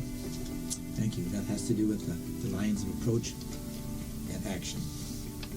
And that's chapter 5.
Hello again. Today we're going to talk about chapter 6. This will be the sixth and final segment of these presentations on Laudato Si, praise be to you, Lord, the care of our common home, which is Pope Francis's encyclical, which came out in May of 2015. Okay, but the sixth chapter, this is called Ecological Education and Spirituality, and the educational segment of this by Francis really has to do with our way of thinking. And he says, I've said this before, unless we change our way of thinking, we will not change our way of acting, And so it's about educating, and I think a lot of people still haven't really agreed that there is climate change or that the effects of it, and some of the scientists are screaming at, that it's drastic and we're in crisis. So there's a lot of education to be done, And what that means is that we have to open our minds to a change of lifestyle, And it's pretty hard to tell people you have to change your lifestyle, But there's a lot of good that comes out of doing that, simplifying how much we consume and how much we waste, and the type of things we buy, especially, of course, the big number one culprit from the human activity, which the scientists told Francis was the cause of climate change or global warming, is human activity. What that means, basically, number one is fossil fuels. You know, we've probably mentioned that before, no? And they are being trapped, and they're heating the environment, no? Way back in the beginning, I said we were going to follow a three-step process, which was see the problem, judge from scripture and tradition the problem, and then act on the problem. And we're now in the last segment of the action steps, and education is the big one. It is an educational challenge, a great challenge for us, you know, to recalibrate, as it were. One of the big things, especially for the Catholic tradition, is to include in what we call salvation not just human nature, but all of creation. Because there is a lot of life on the planet that the Creator has put here, meaning plants and animals, and he says we lose thousands of species of plants and animals every year. So that's a big segment, and that's something a little bit new for us, no? Now, when I say that, I have a prop or two that I'm wearing today. I have my friend St. Francis with me, who's with me every day at my home. He's kind of an inspiration for everything I do. The Laudato Si, care of our common home, comes from his canticle, no? But I'm wearing a stole that I got at a community event in La Mesa here in San Diego. And on it are the symbols of many, many of the faith traditions of the world. I don't know most of them, but the point is that almost all faith traditions are onto this. They're saying we have to make a faith response to this problem, which is affecting not just human life, it is, but all of life on the planet, no? And that's a real educational challenge for us, no? Also, I have a new button today.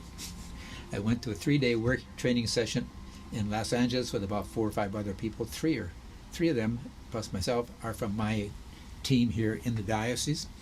And we went to that, and now we're called climate change leaders, no? We're expected to do what I'm doing right now. And that is what this chapter is about: educate and bring out the spirituality, you know, of climate change and what I am doing, what Laudato Si is trying to do for us, no? And the spirituality of this has to do with our spirit, of course, no?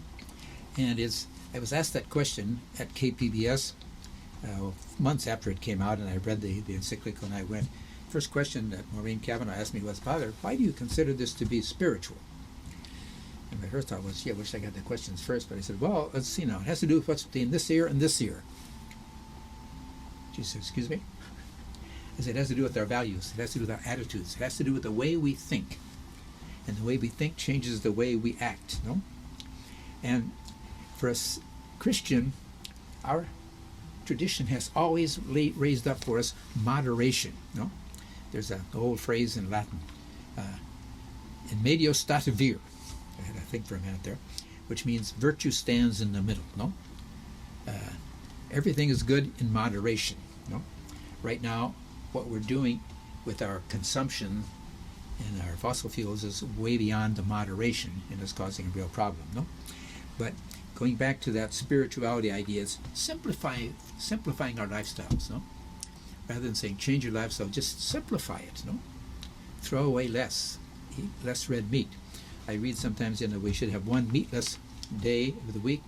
I think, well, we should turn that around so we have one meat day during the week, because it's good for your health.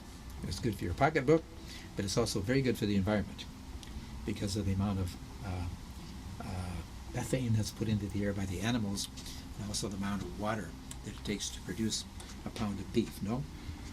So a lot of this comes down to acting together in solidarity so that we can make a change, no?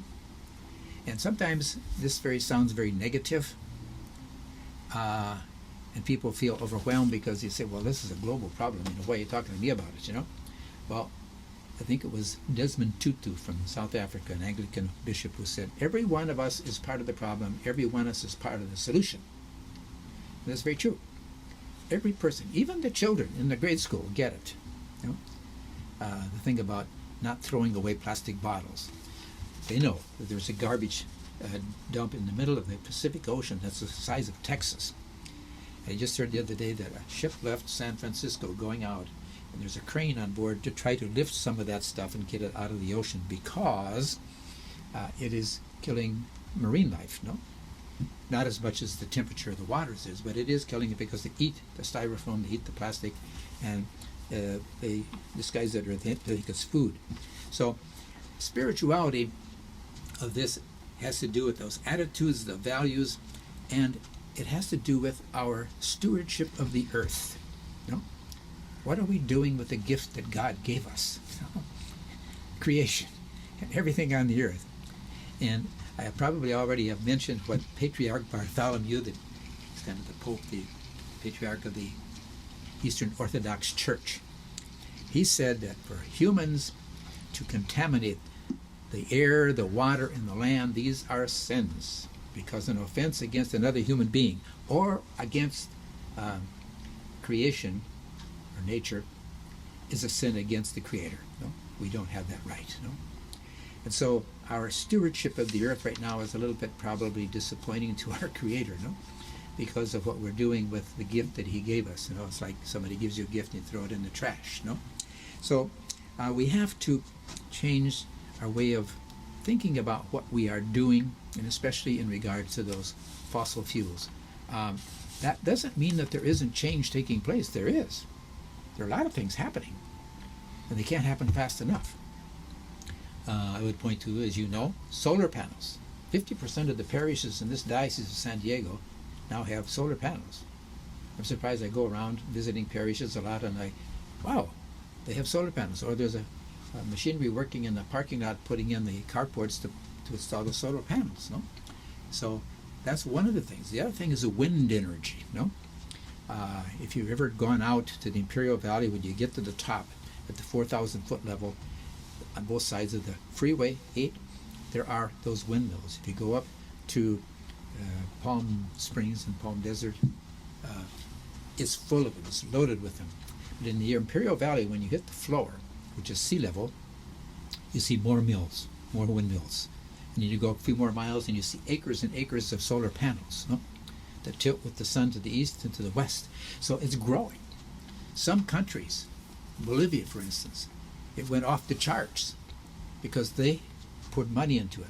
They made it their politics to put in these solar panels. Denmark and Portugal some days are 100% energy-free or sustainable energy from those mills. Not always, not every day, but here in the United States, my home state of Iowa has 39%, and you drive through it, it's cornfields. It's green for me, end to end. But right in the middle of cornfields, you'll see these. They look like the Eiffel Tower, the old-fashioned mills, solar, the windmills generating electricity because they've been there quite a while. So it's happening, and I think the biggest one will be the electric cars. It's coming. I think it's 45 companies or car companies that are racing to get the best electric car. And the big bugaboo is to be able to capture the sun. Someone said now that cars are going to have on their roof solar panels. I don't know, I haven't seen that. But it's capturing the sun and capturing the wind. There's enough energy in the sun and the wind for all the energy use of the whole world if we could capture it. And it's been there from day one and it's free. That's the challenge. And the second challenge is to have the batteries to store it. And once we get those, I tell people or ask people in my workshops, I say, do you think someday we'll have electric airplanes? They look at me like, how is that possible? I said, well, if we get cars that run on, you know, and then of course, instead of gas stations, we'll have the plug-in charging stations, no? So it's coming, no? There was a lot of change. I go around doing what I'm doing right now, trying to teach. That's the 6th chapter, you know, education and spirituality. I give workshops. A lot of you perhaps know that. I've taken on that job here in the diocese. I've been to close to a third, maybe, of our parishes, almost 30, giving these workshops in Spanish or in English. And the idea is to set up a little team. It's called a Creation Care Team. That's one of the things I'm doing. The preaching element of it is, recently I offered to preach at all the masses at any parish that wants me to do it, and I'll preach on Laudato Si, the climate change, care of our common home, and about 4 parishes right now are looking for a date for me to do that. So it's very slow, but it's coming. You know? And the third thing that we just did, I had some help with this. We went to about 50 parishes, and we dropped off something that's called the St. Francis Pledge. And this was devised by the Catholic Climate Covenant in Washington, D.C. And what this is, it says here, it consists of 3 things: pray, educate, and advocate. Pray. Pray that we are able to make this change, that we're able to have better stewardship of the earth, the gift that God gave us. No? Pray for those who are affected, and many are, by the droughts and the floods. And also the massive migrations are partly due to climate change. Military know that that's true, and there'll be more of it. No? And educate is learn, inform yourself, and then teach others. Parents, your children. You know, we grew up saying turn off the lights, and there are places I go to and the lights are on all day, every day, and never turned off, even though there's nobody in the rooms. So there's a lot of education and about our diets. That's another one with children, and the way we recycle.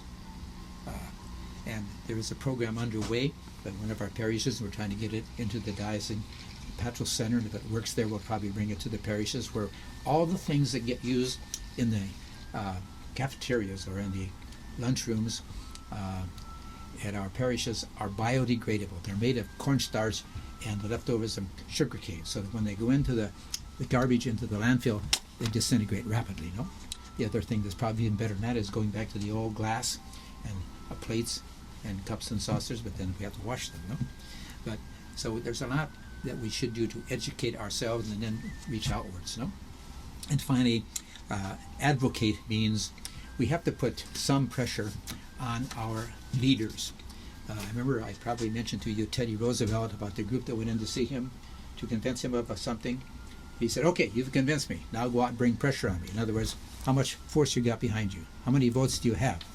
Whether it's right or wrong doesn't make any sense to me. I was just talking about the pledge. We give this little card, no?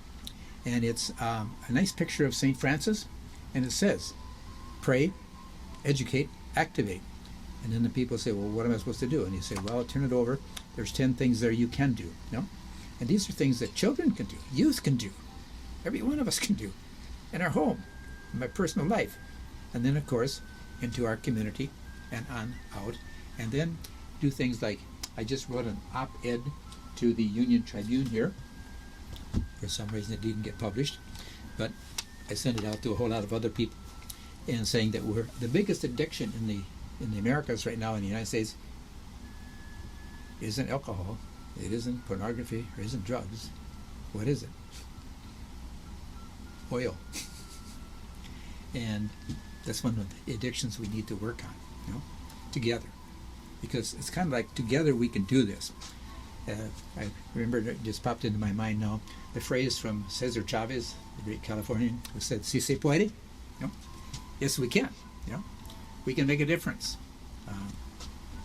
And each and every one of us are part of that. We can make that difference, no?